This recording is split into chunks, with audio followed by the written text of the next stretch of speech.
Hello दोस्तों, तो लीजिए मैं एक बार फिर से आ गई हूँ आप लोगों के लिए एक प्यारी सी मूवी को लेकर। हाँ, तो शुरू करते हैं आज का कार्यक्रम।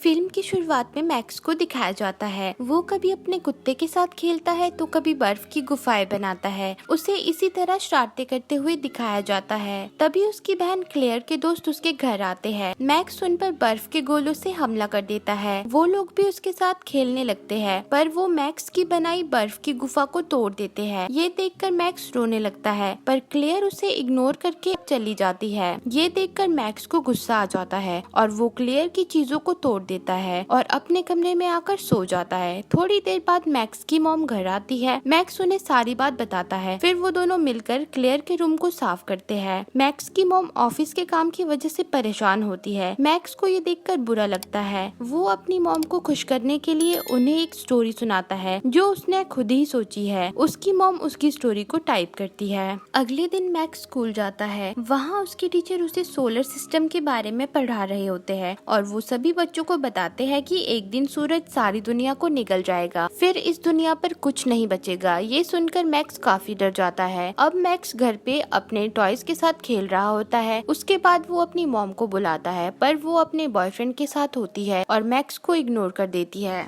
यहाँ मैक्स अपनी मॉम से नाराज हो जाता है और वो अपनी मॉम से लड़कर घर से भाग जाता है। जंगल से भागता हुआ मैक्स समुद्र के किनारे पहुँचता है और एक बोट पर बैठ जाता है। बोट समुद्र में आगे बढ़ती चली जाती है। 2 दिन बीत जाते हैं। बड़ी मुश्किल के बाद मैक्स एक टापू पर पहुंचता है। मैक्स को वहां आग नजर आती है और वो उस आग की तरफ बढ़ता है। वहां उसे कुछ अजीब से क्रीचर्स नजर आते हैं। वो क्रीचर्स अपने घरों को तोड़ रहे होते हैं। मैक्स भी उनकी तरह घरों को तोड़ने लगता है। वो क्रीचर्स मैक्स को देखकर हैरान हो जाते हैं कि ये क्या चीज है। एक क्रीचर मैक्स के पास आता है जिसका नाम कैरल होता है और वो मैक्स को घरों को तोड़ने को कहता है क्योंकि उसे मैक्स का काम पसंद आता है। पर थोड़ी देर बाद दूसरे सारे क्रीचर्स मैक्स को खाने के लिए उसके पास आते हैं। मैक्स डर जाता है। तभी उसके दिमाग में एक आइडिया आता है। वो उन्हें बताता है कि वो एक राजा है और उसके पास बहुत सारी शक्तियाँ हैं। वो क्रीचर्स को मार सकता है जैसे उसने वाइकिंग्स को मारा था, इसलिए सभी को उससे डर कर रहना चाहिए। और मैक्स उन्हें अपने मन से बनाई हुई कहानियाँ सुनाता है जिससे क्रीचर्स उसकी बात मान लेते हैं। अब सभी क्रीचर्स उसे अपना राजा बना लेते हैं और उसे सबको खुश करने के लिए कहते हैं। तभी वहाँ KW आती है। वो भी एक क्रीचर है। KW सभी क्रीचर से अलग रहती है। अब कैरल मैक्स को राजा का क्राउन पहनाता है। मैक्स सबको खुश करने के लिए सभी को तोड़फोड़ उछल कूद करने के लिए कहता है। इससे सभी क्रीचर्स खुश हो जाते हैं और सेलिब्रेट करना शुरू करते हैं। ये सेलिब्रेशन सुबह तक चलती है। काफी टाइम के बाद KW के चेहरे पर भी खुशी आ जाती है। ये देखकर कैरल बहुत खुश हो जाता है। अब कैरल मैक्स को पूरा टापू घुमाता है और साथ ही वो मैक्स को बताता है कि वो KW को बहुत पसंद करता है और वो नहीं चाहता कि KW यहाँ से जाए, इसीलिए वो रात में तोड़फोड़ कर रहा था। फिर वो दोनों घूमते घूमते रेगिस्तान में पहुँचते हैं। यहाँ मैक्स कैरल को बताता है कि दुनिया खत्म होने वाली है, पर कैरल उसकी बात पर हंसने लगता है। अब कैरल मैक्स को एक गुफा में लेकर जाता है जहाँ वो मैक्स को अपने बनाए हुए छोटे छोटे घर दिखाता है। कैरल चाहता है कि वो सभी के लिए वैसे घर बनाए ताकि वहाँ सब खुशी खुशी रह सके। मैक्स कैरल से कहता है कि हम आज से ही इसे बनाना शुरू कर देंगे और वो सभी क्रीचर्स को इकट्ठा करता है और रेत पर एक नक्शा बनाता है जिसमें एक बड़ा सा घर होता है और उसके अंदर बहुत सारी गुफाएं होती है। अब मैक्स सभी क्रीचर्स को उनका काम समझा देता है और सभी अपने अपने काम में लग जाते हैं। इस बीच कैरल और मैक्स बहुत अच्छे दोस्त बन जाते हैं। तभी एक क्रीचर जूडिथ को बुरा लगता है। वो मैक्स से पूछती है कि तुम्हें हम में से कौन सबसे अच्छा लगता है। मैक्स कहता है कि मैं सबको एक समान मानता हूँ, पर जूडिथ उससे बहस करने लगती है। तभी KW वहाँ आती है और वो मैक्स को वहाँ से लेकर चली जाती है। KW मैक्स से कहती है कि अगर बॉब और टेरा यहाँ होते तो सब अच्छा होता, वो सबको खुश रखते। वहाँ मैक्स 2 पक्षियों को उड़ते हुए देखता है, पर KW उन्हें पत्थर मारकर गिरा देती है। यहाँ मैक्स को पता चलता है कि ये उल्लू ही बॉब और टेरा है। KW मैक्स से कहती है कि ये भी हमारे साथ रहना चाहते हैं और मैक्स उन्हें साथ लेने के लिए तैयार हो जाता है। अब वो लोग वापस आते हैं। वो देखते हैं कि उनका घर अब बनकर तैयार हो गया है, पर कैरल केडब्ल्यू के साथ बॉब और टेरा को देखकर उदास हो जाता है और वहाँ से चला जाता है। अब मैक्स सबको खुश करने के लिए एक गेम खेलने को कहता है, जिसमें वो लोग मिट्टी के बॉल बनाकर एक दूसरे पर फेंकने वाले होते हैं। मैक्स 2 टीम बनाता है। एराथ, जूडिथ और अलेक्जेंडर एक टीम में होते हैं। उनकी टीम का नाम बैड गाइज होता है और दूसरी टीम का नाम गुड गाइज होता है। फिर वो लोग खेल शुरू कर देते हैं, पर तभी अलेक्जेंडर को चोट लग जाती है और वो खेलने से मना कर देता है और वो अपसेट हो जाता है और वहाँ से चला जाता है। तभी गलती से केडब्ल्यू का पैर कैरल के सर पर पड़ जाता है। कैरल केडब्ल्यू से गुस्सा होकर वहाँ से चला जाता है। अब रात में सभी उदास होते हैं। कैरल मैक्स से कहता है कि तुम अपनी शक्तियों से सबको खुश कर दो, पर मैक्स के पास तो कोई शक्ति नहीं थी जिससे वो उन्हें खुश कर सके। पर वो उन्हें खुश करने के लिए डांस करने लगता है, पर किसी को भी उसका डांस अच्छा नहीं लगता और सब वहाँ से चले जाते हैं। अब अगले दिन मैक्स अलेक्जेंडर के पास जाता है। अलेक्जेंडर उसे बताता है कि कल उसे चोट लग गई थी, इसीलिए वो कल वहाँ से चला गया था। कोई भी अलेक्जेंडर की बात नहीं मानता है, इसीलिए वो सैड रहता है। अलेक्जेंडर को पता चलता है कि मैक्स कोई राजा नहीं है, पर वो मैक्स से ये बात कैरल को बताने के लिए मना करता है, क्योंकि इससे वो बहुत उदास हो जाएगा और गुस्सा भी हो जाएगा। रात में कैरल नींद में किसी से लड़ रहा होता है, जिससे मैक्स बहुत डर जाता है। सुबह मैक्स कैरल से कहता है कि वो राजा है, उसे उसका अकेला कमरा चाहिए। ये बात सुनकर कैरल दीवार पर मुक्का मारकर गुस्से में वहाँ से चला जाता है।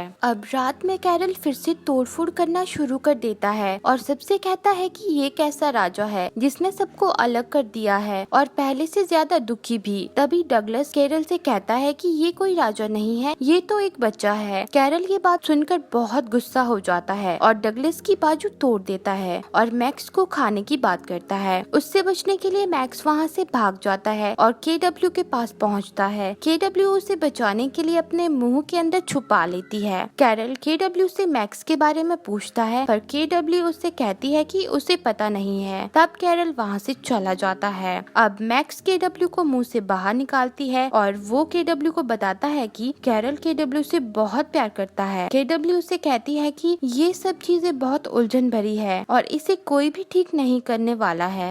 मैक्स केडब्ल्यू से कहता है कि ये सब इसीलिए दुखी है क्योंकि इनके पास इनकी मॉम नहीं है। जिस तरह सब क्रिएचर्स कैरल के गुस्से की वजह से परेशान है, उसी तरह मैक्स की मॉम भी उससे परेशान होगी। अब वो घर वापस जाने की बात करता है। फिर वो कैरल के पास जाता है और उसे अपने वापस घर लौटने की बात बताता है। सब उसे बाय कहने के लिए बोट के पास आते हैं। मैक्स के जाने से कैरल भी बहुत सैड हो जाता है। वो दौड़ता हुआ मैक्स के पास आता है और उसे हाउल करके बाय बाय कहता है। सभी मैक्स को हाउल करके बाय कहते हैं। अब मैक्स अपने घर पहुंचता है। वहाँ उसकी मॉम उसे देखकर बहुत खुश हो जाती है और ये मूवी यहीं पर एंड हो जाती है। अगर आपको वीडियो अच्छी लगी हो तो वीडियो को लाइक करें और हमारे चैनल को सब्सक्राइब करें और बेल आइकन को दबाएं ताकि हमारी आने वाली वीडियो सबसे पहले आपको मिले।